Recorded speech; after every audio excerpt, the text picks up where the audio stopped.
देख रहे हैं द एंगल। मैं हूं आपके साथ दीपाली माथुर। चलिए नजर डालते हैं इस वक्त की सुर्खियों पर। फिक्की की 94वीं वार्षिक बैठक में केंद्रीय गृह मंत्री अमित शाह का बयान, हमारी सरकार के फैसले हो सकते हैं गलत लेकिन हमारे इरादे नहीं है गलत। पंचतत्व में विलीन हुए कुन्नूर हादसे में शहीद हुए ग्रुप कैप्टन वरुण सिंह, छोटे भाई और बेटे ने दी मुखाग्नि, सीएम शिवराज सिंह चौहान ने परिवार को बंधाया ढांढस। मुख्यमंत्री अशोक गहलोत ने जताई चिंता, देश से विलुप्त होती जा रही है प्राचीन नाट्य कला। गहलोत सरकार के 3 साल पूरे होने पर प्रदेश अध्यक्ष सतीश पूनिया का हमला, कहा अपराधों की राजधानी बन गया है राजस्थान। फ्रांस की रक्षा मंत्री फ्लोरेंस पार्ले भारत की यात्रा पर आई हुई है। इस दौरान रक्षा मंत्री फ्लोरेंस पार्ले ने कहा कि उनका देश भारत को आवश्यकता पड़ने पर अतिरिक्त राफेल युद्धक विमान देने को तैयार है। उन्होंने इसके साथ ही कहा कि एक ही तरह का विमान रणनीतिक साझेदारों द्वारा उपयोग करना उनके संबंधों की वास्तविक परिसंपत्ति और मजबूती को दिखाता है। भारत की यात्रा पर आई पार्ले ने ये टिप्पणी अपने भारतीय समकक्ष राजनाथ सिंह से विस्तृत मुद्दों पर होने वाली वार्ता से पहले थिंक टैंक में की। इससे पहले पार्ले ने राष्ट्रीय समर स्मारक पर शहीदों को श्रद्धांजलि भी दी। केंद्रीय गृह मंत्री अमित शाह ने आज फिक्की की 94वीं वार्षिक जनरल बैठक को संबोधित किया। इस दौरान अमित शाह ने कहा कि प्रधानमंत्री नरेंद्र मोदी के नेतृत्व वाली सरकार के कुछ फैसले गलत हो, लेकिन हमारा इरादा कभी भी गलत नहीं था। पिछले 7 सालों में सरकार के ऊपर कोई भ्रष्टाचार के आरोप भी नहीं लगा सका, क्योंकि हमारी नीयत कभी गलत नहीं रही। उन्होंने कहा कि सरकार की आलोचना करने वालों ने भी देखा है कि इन 7 सालों में देश में किस तरह के बदलाव हुए हैं।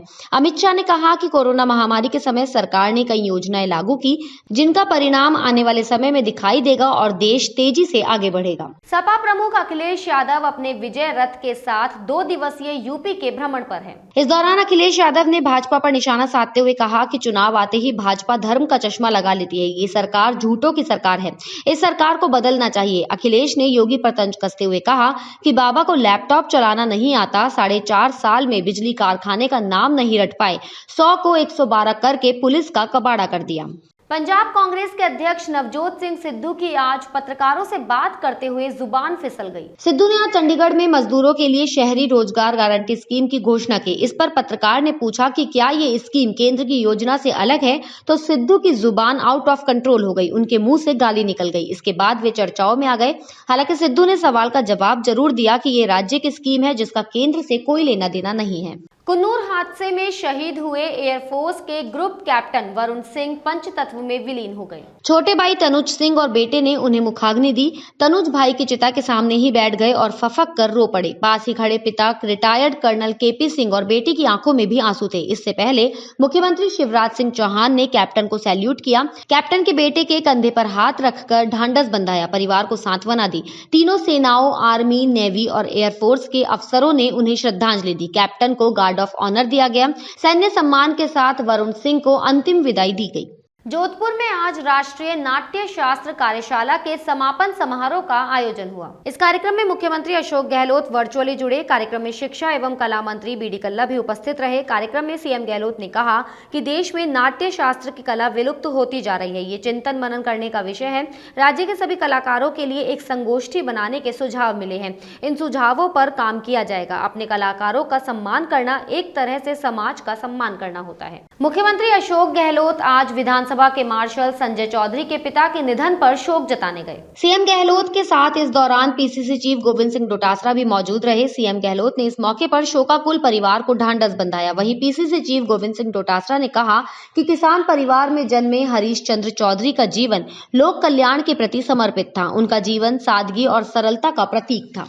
राजस्थान की गहलोत सरकार के 3 साल पूरे होने पर भाजपा प्रदेशाध्यक्ष सतीश पूनिया ने निशाना साधा है। पूनिया ने प्रेस कॉन्फ्रेंस कर कहा कि बीते 3 साल में 6 लाख से अधिक मुकदमे दर्ज होना इस बात की बानगी है कि राजस्थान अपराधों की राजधानी बन गया है। उन्होंने कहा कि 5000 से अधिक बलात्कार और गैंग रेप की घटनाएं हुई।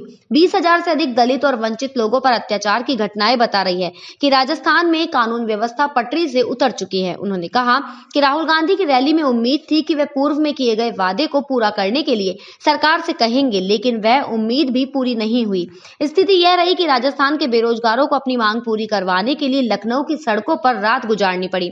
प्रदेश की गहलोत सरकार बीते 3 साल में लगभग हर मोर्चे में विफल रही है। राजस्थान के 4 जिलों में पंचायत और जिला परिषद सदस्यों के चुनाव हो रहे हैं। बारां, करौली और श्रीगंगानगर में कल तीसरे और अंतिम चरण के मतदान होने वाले हैं। वहीं कोटा में 2 चरणों में चुनाव संपन्न हो गए।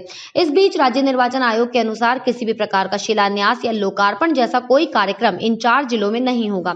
इसके लिए राज्य निर्वाचन आयोग ने मुख्य सचिव निरंजन आर्य को पत्र लिखा है।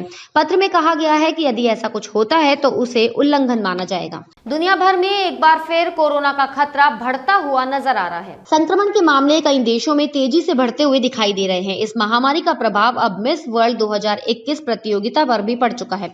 जानकारी के अनुसार प्रतियोगिता में हिस्सा लेने वाली 17 कंटेस्टेंट्स कोरोना संक्रमित हो गई हैं, जिनमें भारत की मानसा वाराणसी भी शामिल है। कोरोना के मामले सामने आते ही फिलहाल के लिए मिस वर्ल्ड प्रतियोगिता को टाल दिया गया है। इस बारे में मिस वर्ल्ड ब्यूटी पीजेंट के आधिकारिक सोशल मीडिया पेज से जानकारी दी गई है। सभी लोगों की सुरक्षा को ध्यान में रखते हुए अस्थायी रूप से इस इवेंट को फिलहाल टाल दिया गया है। इस बुलेटिन में फिलहाल इतना ही। अगर आपको हमारा वीडियो पसंद आया हो तो हमारे चैनल को लाइक, शेयर और सब्सक्राइब जरूर करें।